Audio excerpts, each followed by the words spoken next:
Hello and welcome to the Property Roundup here on iPropertyRadio with myself, Carol Tallon, the show where we chat to industry experts to get a view on activity on the ground and about new trends emerging.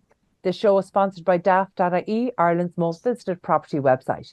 Today, I'm delighted to be joined by returning guest Majella Galvin, Chartered Surveyor, Estate Agent, Registered Value and Director with DNG Galvin Auctioneers in Bandon.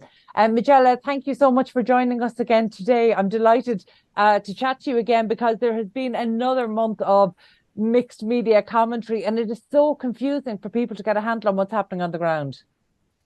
Great to join you, Carol. Thank you very much. Yeah, it's a constant, I suppose. It's constantly changing. There's a lot of complexities and, buyers are finding it very challenging, yet sellers are finding it challenging as well. I suppose a big issue, like there is a lot of demand for property out there. We're not seeing a slowdown and supply is really struggling, particularly in the second-hand market.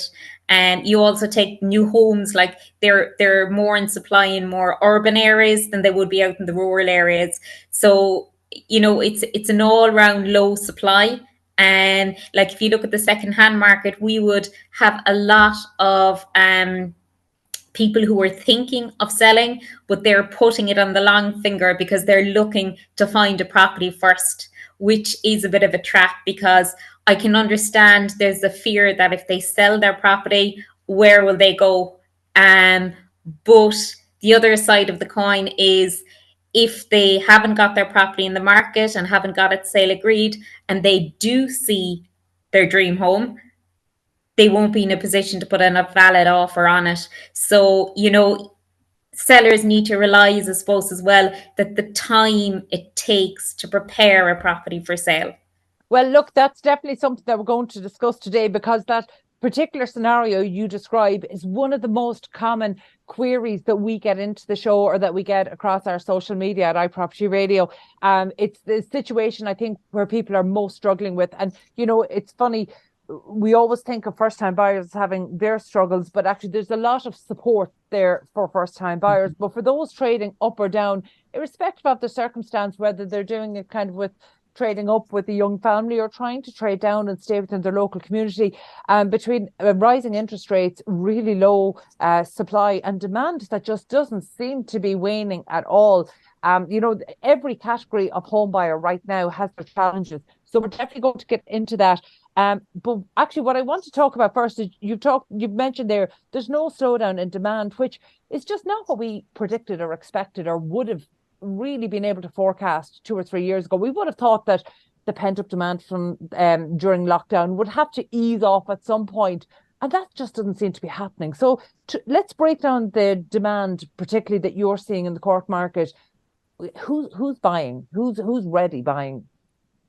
So, Carol, first-time buyers are very active, but again, there's a lot of support out there with Help to Buy scheme, and they're mainly going for the new builds and the A energy rated homes in order to get the green mortgages and the Help to Buy scheme, as I was saying. But there's a lot of families looking to trade up. They want the bigger garden, they want the fourth bedroom, the family is growing, and they're finding it very difficult to trade up. Because sourcing another property, the majority of those people want to stay within the locality where they're close to the kids' school, but just that space. I suppose we're also finding in West Cork as well that there's a lack of detached houses within close proximity of the towns. So it's it seems incredibly unfair to the cohort of say perhaps younger families that are looking to trade up, because I think as a nation we need to accept some bit of responsibility for selling the generation a decade ago a bit of a lie about starter homes. And I think that people wouldn't have bought the homes they bought if they had known they were going to be stuck in them or they were going to be stuck in negative equity. And I appreciate that's the nature of the market, but I feel that maybe there should be some easing or some better mortgage terms for those who are not technically first-time buyers, but they maybe bought first-time buyers at the height of the market, have been in negative equity almost ever since. they have perhaps at this stage started to settle down, want to start a family, need to move for their jobs, and they're at a huge disadvantage when, for all intents and purposes, they are like first-time buyers. And it just feels very unfair, the situation they're in, just because of the age they're at or the milestone they hit a decade ago. Yeah, that's very true. They're in a very challenging position. I mean, I was listing a property today actually for a young man. He was only in his late 30s. He bought the property 2 years ago, and he was going abroad.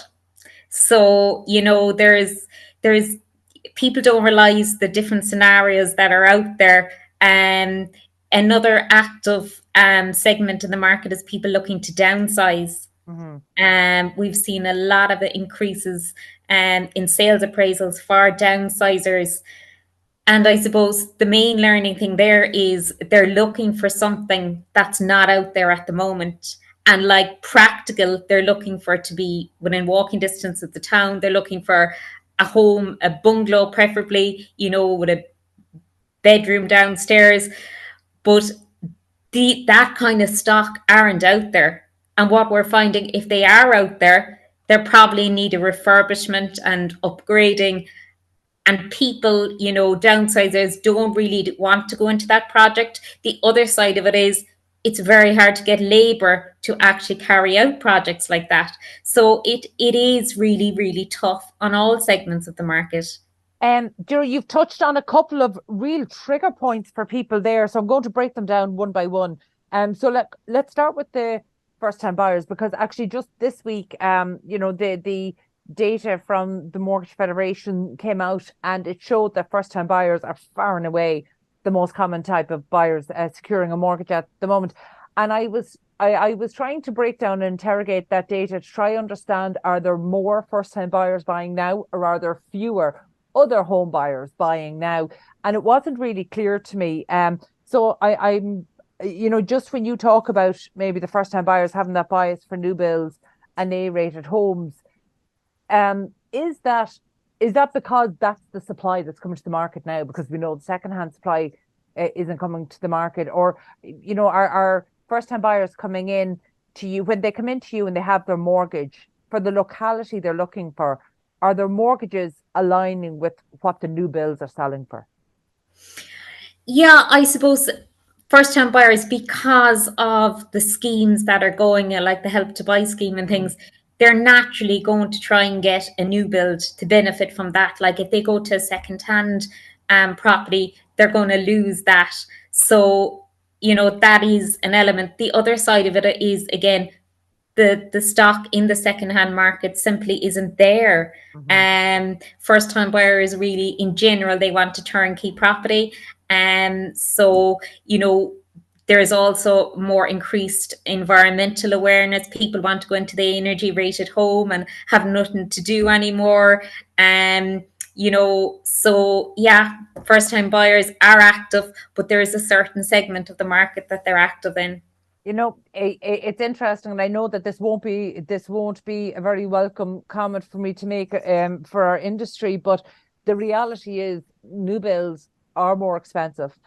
Second-hand homes, where they're available, particularly derelict properties or something, can represent much better value for first-time buyers. So, I feel that if you have a first-time buyer who's willing to put up with a little heartache, they will probably end up with a very good property if they're willing to put the work in. But as you say, they tend to want the turnkey now at the moment. But sometimes, I really was conflicted when there was that kite flying before the budget this year as to whether Help to Buy schemes should be expanded. And I really was conflicted as to whether we needed to just support new builds or look to the second-hand. And on balance, because of the lack of supply and because we still need to ramp up the number of new homes delivery, I felt that it was best to leave to leave well enough alone and to incentivize the new builds. But that's a very good point. It feels unfair. It feels unfair. Yeah, it does. But it's a very good point you made there, because it's not just they want turnkey homes, it's what they can get the best mortgage rates for. So if they were to buy a property that requires work or being derelict, it's very hard for them to get a mortgage, almost impossible. So, the government really needs to look at something to provide support. I mean, I know there's the vacant property grant and there's the derelict property grant, but that's no way adequate for the support that's needed. Well, I'm glad you brought them up, because actually they're ones I do want to touch on with you. So maybe first give us an idea for what areas. I know you're based in Bandon, but what geographic areas do you cover? So we cover quite a large area. We cover from Cork, Bandon, Kinsale, Clonakilty, all out West Cork. Okay. And so in terms of the level of, say, vacancy or dereliction, would you have an idea about what is the current level of vacancy or dereliction there? And I suppose, and I know it's difficult to get those numbers. I mean, it's difficult for the government to get those numbers, so it's very hard for anyone else to have them. But I'm just trying to gauge, would it be above or below average for kind of nationwide stats? I think we're probably about average, Carol, to be honest, again, depending on different towns and things, but like the viability of doing those projects up is just financially not viable at the moment. Um, I understand. Sorry, I know you're saying they're not viable, but I have a difficulty with the vacant home schemes, and it's difficult for me to admit that, because I was one of the people that championed them and lauded them coming in and was delighted with it. Until we actually went to get down to the practical application of it. And the practical application of it is that most of these properties are in a state that you cannot get a mortgage on, because we effectively only have 3 mortgage lenders. Like, it just makes no sense to me at all that we are allowing a situation in the current housing crisis where we have so many financially capable people who want to buy homes, that we have a contracting mortgage market. That just doesn't make sense. But the fact that actually mortgages are not always available on the condition of these properties or the location of these properties. So if you have any little pot of money at all, you have to use it. Even if the property is cheap, you have to use it to buy. And actually the grant doesn't get paid out in phases. It's you finish all of the work and then you have to get everything signed off and then you draw down the money. And in fact, I actually I've spoken to a couple of vacant homes officers to see if I'm missing something about the application process. And they've said to me, indeed, that's exactly it, that the only people that they had seen who were able to avail of it were people who either owned or inherited the house.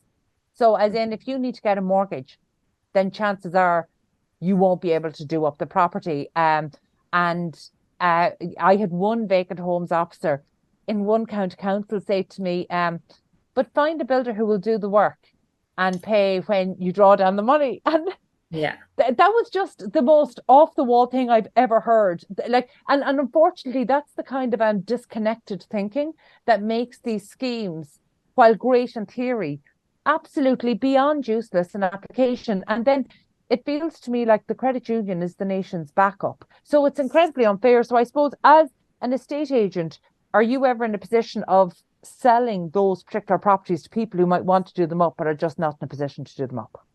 Absolutely. But I think if we have a vacant property now, and I've sold quite a few of them that require work, the main interest you will get is from an investor who is the cash buyer. Mm-hmm.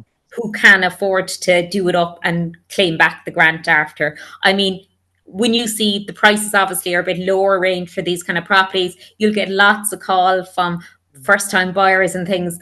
But when you go down to the mechanics, I'm always straight and say, I think you're going to find it hard to get a mortgage here, or almost impossible. I've never seen one to be able to get a mortgage on it yet. So while it's there to help people, get on the market, it's actually, it's not doing it. Then investors, some of them are, I suppose, quite reluctant because they'll have to hold on to the property for 10 years. Now, at least they can rent it out now, but, there's that catch as well. I'm so glad you've actually articulated that, because actually I ask every guest where we have this discussion, I ask them, have any of your clients been able to successfully do this? Have any of your buyers, have you been a witness to any one successful transaction? No. The answer is always no. So actually, we have a scheme that is just so badly needed across rural Ireland. In in the home I'm living in while we wait for planning permission, I live on a lane where for every one lived in house, there is maybe a 1960s farmhouse that is vacant, and then there is maybe a century-old ruins of a cottage that is derelict. And the thing is, I would absolutely adore to do one of those, as would so many people I know. So it's actually very frustrating that this is needed. So it's not like a pie in the sky kind of harebrained idea. This is absolutely something that is needed.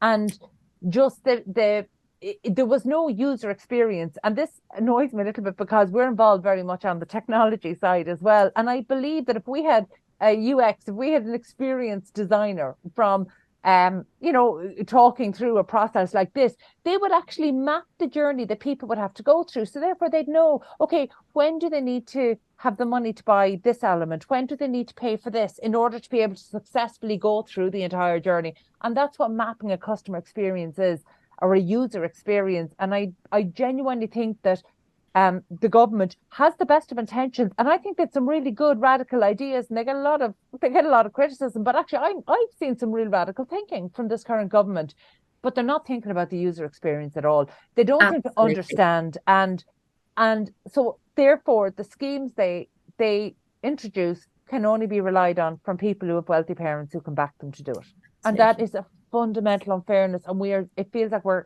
consistently hammering that home. But look, that's a problem neither you or I are going to be able to solve today. But let's talk about the people you mentioned there about downsizing and right sizing.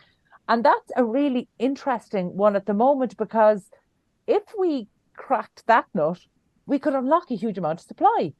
Absolutely. And the type of supply that families are looking for. They have that extra space. And ideally you could nearly do a swap situation if the market flowed right. But what I do notice is people are being prepared more, like in the downsizing sector. Like they're not waiting till they're in a position that they actually have to. I've people coming in to me in their 60s say, well, we want to do it now while we're fit and able. Mm-hmm. And did you see recently, and I can't remember which estate agent it was, but actually I think it might have been a Sherry Fitzgerald agent in Howth in County Dublin. But they actually advertised a swap. They had somebody who had a beautifully positioned home, but a small home not suited to their growing family needs, but by the sea, absolutely beautiful. And they had looked for a home, they couldn't find something, and they're not willing to sell their home unless they can find something, because they are committed to the area. And I think actually the home buyer in question, or the homeowner in question, might have been part of the Coast Guard or some of the so needed to be within proximity to the coast and to the area. But I thought it was a really creative way to do it. They actually promoted this as a potential swap. And so it might be a swap where either party will have to compensate the other if there's a difference in value. But the most important thing, that this person who had a lovely home, beautifully positioned home, needed to sell their home, they needed to buy somewhere else, and they needed to be in the same area, and they just couldn't find something in their area. So actually, by putting it out as a swap, I thought was very smart, because, and I must follow up to see how that is going, it's only very recent, but by advertising a swap, they might just trigger interest with people who are sitting in a home, who might have the back of their mind to be thinking about downsizing, but looking at the options, didn't see anything on the market for them. So they would never have maybe approached an estate agent or even asked for a valuation or done anything formally about selling. But by knowing that there's the potential to swap and end up in a home within walking distance of the village, by the sea, that's much smaller than their current home, but right within their community, they might be interested. And we've also experienced a number of off-market sales, so, where we have the list of properties and we access our own internal database. And DNG also became part of Hamptons International this year. So we have that global database now, and we have sold a number of homes this year off market. So there is different avenues around selling your property. Majella, will you talk to us a little bit more about that? Because I think both buyers and sellers are really intrigued by off-market transactions, and some people like to believe it doesn't happen, whereas we know it happens in all market types. It's been happening for definitely the last 2 decades that I'm aware of, but it probably long before that. Can you talk to us a little bit about how they happen and maybe why people don't want to put their home on the open market? Well, like in the experiences we had there now this year, like we had somebody approach us, say that they were thinking of selling, kind of saying to us, if you know anyone looking in this area, but we don't want to go public with it. So it was, I suppose, for them as a seller, there was no big commitment. But yet, when I looked at our database and when we looked at our international database, we could spot a few buyers, and I was able to go back to the seller and say, look, we have 3 people here who would be interested in viewing it. We did the 3 viewings, and, we successfully sold the property without going to the market. Fantastic. And for the buyers, I suppose that really only works if a price can be achieved. So I remember during the crash and in the early days of recovery, we would have seen a lot of off-market sales, and generally speaking, they were below market value. But in such a buoyant market, I think it's really important, to get the price point right, and that actually sometimes that level of convenience is a premium, not a below market value. Absolutely. So can you tell me a little bit? Don't get me wrong here, Carol. We would always encourage to go on the market because you have a clear mind, this is the best price I can get. But you've some kind of like unique properties as well that when you have, I suppose my job as an agent is to estimate the market value of it. And when I know I've achieved that price, I will talk to the seller about it. And, we both know that they were happy with the price. But if somebody is selling a property, you're still the best option is to go out in the open market. Yeah. But from a buyer's perspective, buyers love the idea of it on off market. I suppose it's exciting for them. They think that they're the only one in the door, and it can make the process very easy. Because I'd have a number of buyers that would say, is there offers on a property? Is there a bidding war going on? And they just don't want to enter them anymore, the majority of people. Yeah. Yeah, and look, I understand that. I think it's really frustrating, and particularly for inexperienced buyers. But I think what we have to remember is that even if you're not a first-time buyer, for most people, they're only going to do this transaction 2 or 3 times in their lifetime. Absolutely. So basically, everybody's an inexperienced buyer when it comes to buying and selling a home. Because even if you've experience of doing it 7 years ago or 11 years ago, you don't have experience of the market today. So I think we maybe need to get that fallacy out of our head. The reality is that every home buyer, really, if they're only doing it a couple of times in their life, they're an inexperienced buyer in the current marketplace. And actually, that's one of the reasons why I was really keen to talk to you today, because a lot of what we do through iPropertyRadio is around, education. Education the market sounds a little bit moralistic, but actually what we're really trying to do is share the experiences, kind of take away the curtain, see what's happening on the ground. So a little bit like you telling us about that off-market transaction or why people would choose to do that, just to really try to understand what's happening on the ground, because that's the difference between an experienced buyer or seller and an inexperienced buyer and seller, or an infrequently experienced buyer and seller. So you're doing something really fantastic, and you're offering property clinics. So you might just tell us a little bit about that. Well, first of all, is it for buyers or sellers or both? It's for both. So at the moment, we're doing them online property clinics. We invite in different professionals. It could be a solicitor, it could be a builder, it could be an engineer who are involved in the property transaction. And the idea is to educate people about the process, because I feel the more clients know about what happens next, the smoother the process will go for everyone. So in January, we're actually opening them up to in-person, and members of the public can come in. They can have their chat with the expert in question, a casual chat, no obligations, just to, you may not be selling your home at all. You maybe just want to know what's happening in the market, just that casual chat. And I think it's just to, I suppose, take pressure off people. Like if they feel that if they call an agent, they're under pressure. It's not. It's solely to educate people and let them know what's happening in the market.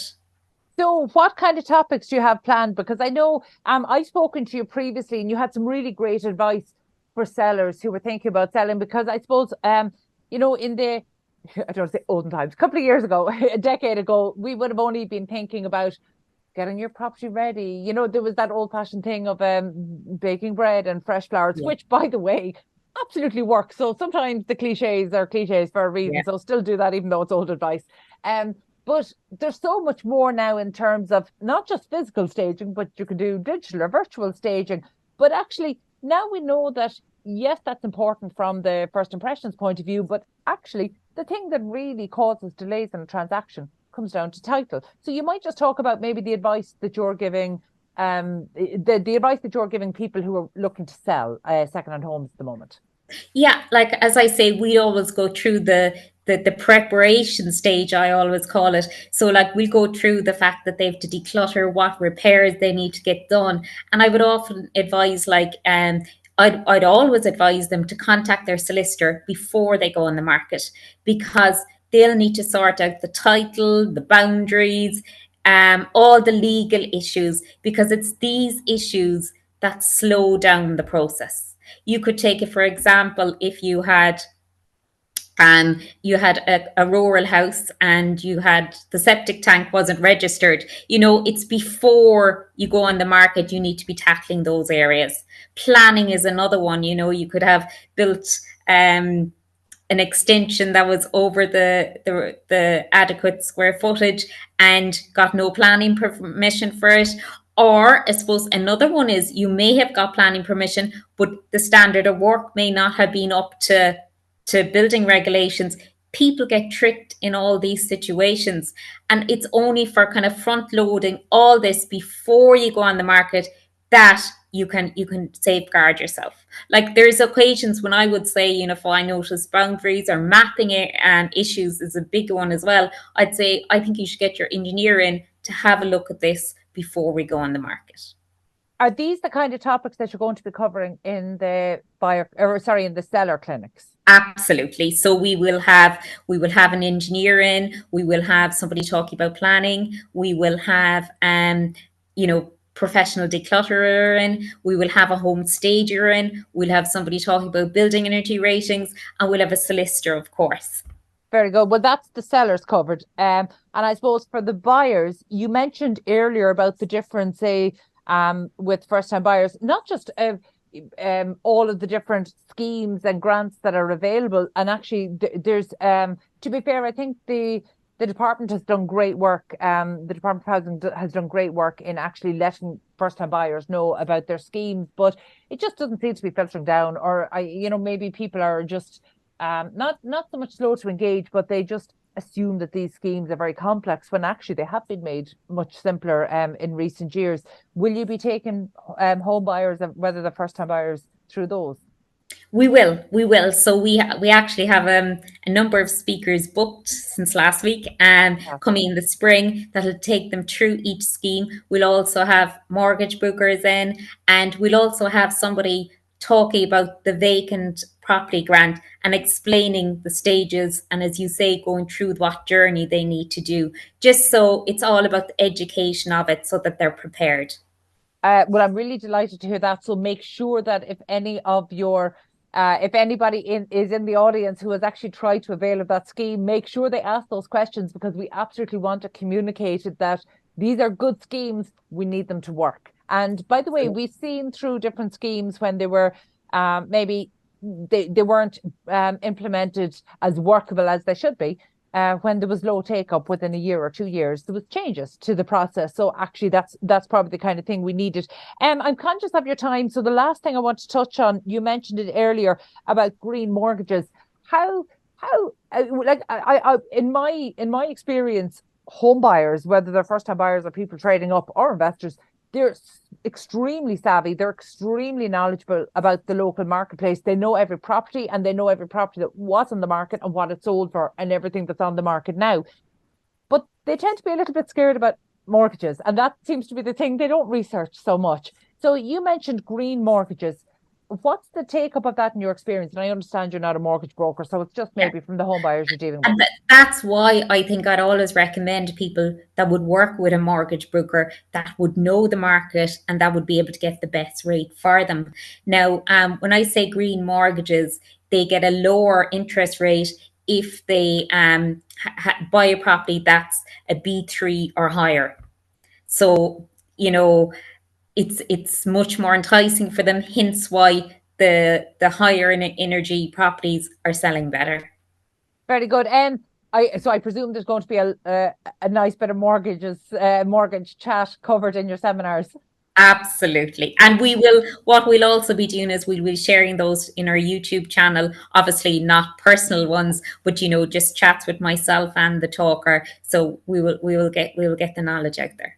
Oh, I'm delighted to hear that. Majella, I think it's a fantastic initiative. And I know you've already started doing it, and the in-person ones kick off in 2024. But the demand for knowledge is so strong, and we want buyers and sellers to be really armed with information, so that they understand. And because there's a lot of frustration in the marketplace, and I think when there's mixed media messaging, it just adds to the confusion, and it adds to the sense of frustration and maybe anger, and just sometimes information is the way to diffuse that a little bit. So I think it's fantastic that you've taken. I think Carol, you said it quite rightly there. I think the problem is we've too much information, and it's just what's relevant is information to these people is what we want to get out there. Fantastic. So when or how can people register or see what's coming up and make sure they get involved? What you can do is if you visit our website, www.dnggalvin.ie, I write weekly blogs addressing all these topics, and you can book a slot on that and do a one-to-one with me, and I'll let you know when we'll have all the updates there. We'll also share them on our social media. But if you book in with us, we'll certainly get your questions answered. Oh, fantastic, Majella. And from our perspective at iPropertyRadio, we'll be happy to support them and send them around, because I think that this is really information that we want every home buyer and home seller to have. So thank you so much to yourself and the team for taking the initiative. And thank you for taking the time to talk us through all that today. It's always fascinating to hear what's happening on the ground. So thank you so much for your time. It was lovely talking to you, Carol. Thank you. My pleasure, as always. That was Majella Galvin, Director of DNG Galvin and Chair of the SCSI Southern Region. Is that still the case, Majella? Are you? It is, yeah. That was I know that was from our previous call, so delighted about that. And my thanks to producer Carol Tallon and to the production team at Hear Me Roar Media, and also huge thanks to our show sponsor daft.ie, Ireland's most visited property website. Also, thank you to you for tuning in. We'll catch you on the next episode of the Property Roundup. In the meantime, please be sure to check out all of the other Irish and international real estate and construction shows on iProperty Radio.